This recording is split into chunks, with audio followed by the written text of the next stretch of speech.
Hello everyone, welcome back to the English Echo. We're very happy you're here today. Today we're going to practice English together in a simple and relaxing way. I'm Sam. And I'm Sophia. We're happy you're here today. Let's learn together. So, today we're going to talk about a very specific moment. Yes, a moment that happens to, well, all of us. Right. Imagine you are sitting in a room. Maybe you are at a new job or, a dinner party with new people. Exactly. And someone looks at you, they smile, and they say, "Tell me about yourself." Oh, wow. Just hearing that makes me nervous. It sounds like such a simple request. It really does. It is probably the most common question in the world. Yeah, but for so many people, this question causes instant panic. Like your mind just goes completely blank. It really does. Yeah. And people often think they are nervous just because they're practicing a new language. Right, like, oh, my English isn't good enough. Exactly. But the truth is, this question is difficult for everyone, even in their first language. Yes, whenever I hear it, my brain completely freezes. It is a very normal reaction. I feel like I have about 3 seconds to decide what to do. Like, should I give them my entire work history? Right, like a long list. Yeah. Or, should I tell them my life story starting from when I was the baby? Or should I just try to make a funny joke? It is too much pressure. It really is. So why does this one simple question cause so much stress? Well, the stress happens because the question is too open. It is a problem of having too many choices. Too many choices? What do you mean by that? Well, when human beings have too many options, our brains just freeze. Oh, I see. It is like someone handing you a blank piece of paper and saying, "Draw something." That is a great way to explain it. I would just sit there staring at the paper. Exactly. You do not know where to start because you do not know what the other person actually wants to see. Right. I definitely feel like I am staring at a blank piece of paper. So because people panic, they usually do what I do. What do you usually do? I just start listing random facts like a robot. Like, I am Sam. I am from the city. I am a manager. Ah, yes. Just giving a list. Yeah, it feels very cold and honestly completely boring. And that is actually the biggest mistake we make in these moments. Really, just listing facts is a mistake. Yes. We think the other person wants a list of data, almost like reading a dictionary. Right, or a resume for a job. Exactly. But human beings do not connect over dry data. If we just list facts, the listener forgets everything we said 5 minutes later. That is so true. I never remember those lists. Okay, so if we should not just read a list of facts, what is the right way to do it? Well, a helpful way to think about it is to imagine you are giving someone a map. A map, like a map of a city. Yes, a map of your city. When you give a stranger a map, you do not show them every single small street right away. No, that would be way too confusing. Right, you don't point out every tree and every little coffee shop. That would be too much information. Okay, so what do you show them? You just point out the major important landmarks first. I like that comparison a lot. You just show them the big landmarks so they can find their way around. Exactly. You give them a safe starting point. So what is the very first landmark we should show someone when we introduce ourselves? The first landmark is always the simplest one. It is about establishing basic safety. Basic safety, meaning things that are easy to share. Yes. This usually means sharing your name and where you are from. Okay, so just like, I am from Canada. Right. I am from Canada, or I am from the United States. Right. Just very simple. That makes sense. And you can also talk about the kind of place you live in, right? Yes, definitely.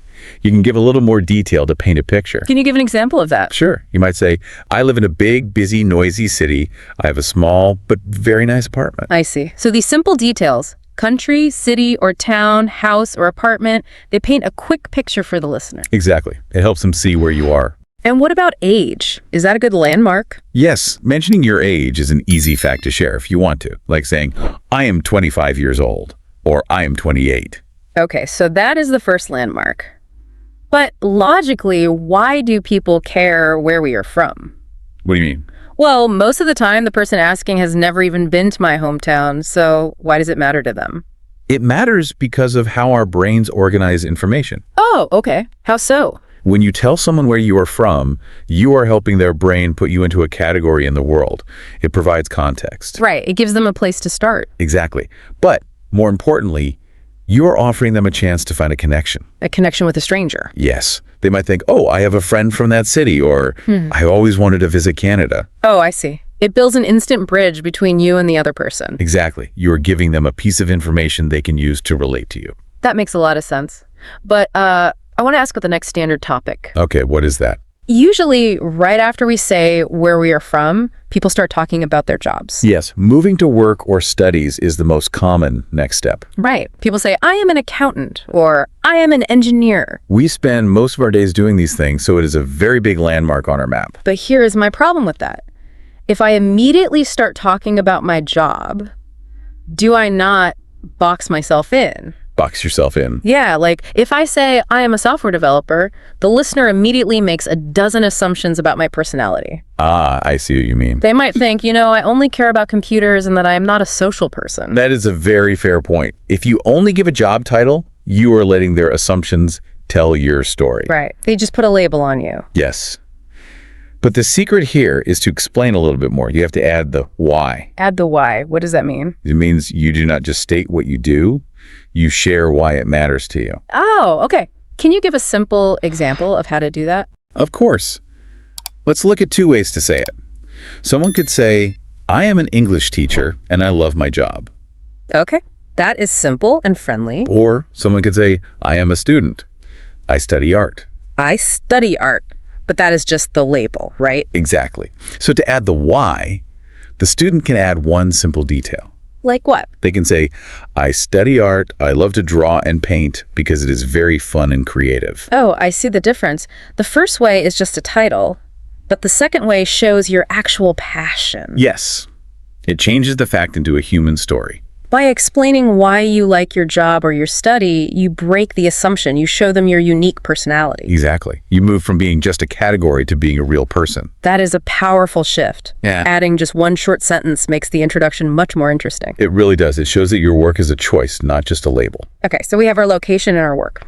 But what happens next? If we stop there, it feels too professional. You are completely right. It feels like you are at a job interview. Exactly. So how do we make a real connection? Well, after talking about work or school, it is natural to share a little bit about the people and animals in your life. The people and animals, you mean like family? Yes. We have to show that we have a life outside of the office or the classroom. Talking about family is interesting, but isn't that a little too private for a new introduction? It does not have to be deep secrets. You are just sharing small, safe details. Okay, so how do we talk about our brothers and sisters, for example? It is very easy. You can say something like, I have one older brother named Tom. He is 29. Okay, so just his name and age? Right. Or you could share a little detail about him. Like what they do? Yes. I have a younger sister named Sarah. She is a music student and she plays the piano. Oh, I like that. That sounds like a very creative family. An art student and a music student. It does sound nice, doesn't it? It really does. And what about parents? Can we talk about them? Of course. You can mention their jobs too, like my mother is a writer or my mother is a teacher for little children. Those are great examples. What about fathers? You could say, my father is a doctor, or maybe my father is a chef in a restaurant. Oh, a chef. If your father is a chef, that means you always eat delicious food at home. Exactly. And sharing these things shifts the conversation. It does. It reminds everyone in the room that we all have families. Yes. It reminds the listener that you are part of a community. It builds trust very quickly. That makes a lot of sense. Now, you also mentioned animals. Is it common to talk about pets? Oh, yes. Pets are a lovely topic. They are actually one of the most effective topics for building trust. Really? Just talking about a dog or a cat? Yes. Because when you talk about your pet, it shows you have a warm side. That is true. People who love animals usually seem very friendly. Exactly. Yeah. We usually see two types of pet owners. The dog person and the cat person. Yes. The dog person might say, I have a small, brown, happy dog named Max. He is very friendly and loyal. I love that. Max sounds great. And what about the cat person? The cat person might say, I have a black and white cat named Luna. Luna. That is a beautiful name for a cat. Yes. And they might add, she is elegant, independent, quiet, and she sleeps all day. Sleeping all day. Yes, that sounds exactly like a cat. It creates a very easy bridge. If the other person also has a pet, you instantly connect. I have noticed that happen. Two people can be talking politely, and then someone mentions a dog, and suddenly they are smiling. Yes. They start showing pictures on their phones. It changes the entire energy of the room. It brings so much warmth. Exactly. Yeah. Now, talking about pets naturally leads into our next topic. Which is? Talking about other things we love and enjoy in our free time. Our hobbies, things that bring us joy. Sharing our favorite things. Let's start with my favorite topic, food. Food is a great place to start. It is very relatable. Right. Everyone eats. So how do we talk about food in a simple way? You could just talk about your absolute favorites, like I love pizza. Oh, pizza's the best. But that is a little plain, just saying I love pizza. Yes, so add a detail. I love vegetable pizza with tomatoes, peppers, and onions. That sounds delicious. Or you could say I love classic pepperoni. Exactly. Or maybe someone says, pasta is my #1 favorite food. Okay, so food is easy. What about favorite colors? People ask that sometimes. Colors are fun to talk about. You can use them to show a little bit of your personality. Like saying, my favorite color is blue. Yes, but again, add a detail. My favorite color is blue because it is a nice, calm color like the sky. Oh, that is much better than just saying blue. Right. Or you could say, my favorite color is green because it is beautiful. It is the color of nature. Like trees and grass in a garden. Exactly. It gives the listener something to picture in their mind. So we have food and colors. Now, how do we talk about hobbies, the things we actually do for fun? Hobbies are very important, but there's a specific way to share them so the conversation keeps going. I want to explore this because I think many people get this wrong. Also, Well, people will say, I like reading and watching movies, and then the conversation just stops. yes, it dies completely Why does that happen? because the person did not provide a detail. They didn't share an interesting piece of information. Just a basic statement. Right. You need to give easy examples that invite questions. Okay, so what is a better way to talk about hobbies? You could say, I love painting on the weekends to relax. Oh, so adding on the weekends to relax makes it much better. Yes. Or instead of just saying, I like reading, say, I love reading adventure storybooks. Adventure storybooks. That makes me want to ask what your favorite story is. Exactly. You give them something to ask about. What about music? You could say, I enjoy listening to old rock music. Nice. And for sports? I love playing soccer with friends on Saturdays to stay active. That is great. It tells them what you do, who you do it with, and why. Yes, it gives the listener many ways to continue the chat. And going back to movies, that is a great hobby to mention. It really is. Everyone loves movies. But instead of just watching movies, you could say, I love comedy movies because it is good to laugh. That is perfect. Okay. It shows you are a happy person. Or, I love animated movies because they have so much beautiful imagination. Yes, that is a beautiful way to explain it. So, we have covered all these positive things, our background, our work passion, family, pets, and our hobbies. Yes, it builds a very nice, very warm picture of who you are. But I want to ask a question that many learners have. Okay. It feels a little dangerous. Dangerous. What do you mean? Well, is it okay to talk about things we do not like? Sharing dislikes. Yeah. We are always taught that when we meet someone new, we must be 100% positive. We are taught to smile and agree with everything. Right. So is it ever a good idea to share a dislike? It is actually a very good idea. It makes you sound honest and it makes you sound human. Really? It doesn't make you sound negative. Not if you do it correctly. Psychologically, being too perfect actually pushes people away. I can see that. If someone likes every single food, every movie, and every activity, I do not really believe them. Exactly. They sound like a robot. Sharing a mild dislike is a fun way to show your real personality. Okay, so can you give me some examples of safe dislikes to share? Well, let's go back to food. You could say, I love cooking, but I really do not like the taste of olives. Oh, olives, yes. They have a very strong taste. Many people do not like them. Right. Or you could say, I love trying new restaurants, but I do not like very hot, spicy food. That is a very clear and friendly way to describe yourself. It is honest. It is. It says, I love food, but I have my limits. What about activities? What are some things people dislike doing? A very common one is waiting. You could say, I dislike waiting in long lines because it is boring. Oh, I completely agree with that one. Nobody likes long lines. Exactly. So when you say it, the other person will probably laugh and agree with you. It creates a shared feeling. Yes. Another good example is waking up early. Oh, mornings are tough. They are. You can say, I am not a morning person. I really dislike waking up very early because I like to sleep. That is highly relatable. Admitting a small weakness makes you so much more human. It really does. So if I say, I love dogs and pizza, but I don't like olives, and I hate waking up early, that is a very clear picture. It is a great introduction. It is friendly, honest, and easy to connect with. But this brings up a huge worry for me. What is your worry? We have discussed a huge list of topics today. We have. Do I need to say all of these things at the same time? It sounds like a very, very long answer. Oh, no. That is the most important rule. We can call it the golden rule of introductions. The golden rule. Okay, what is it? No, you do not need to say everything at one time. Oh, thank goodness. You should choose what to say based on your situation. Based on the situation. Can you give a simple example of how to choose? Of course. Imagine you are in an English class for the very first time. Okay, sitting in a classroom. In that situation, you can just say your name and why you are learning English.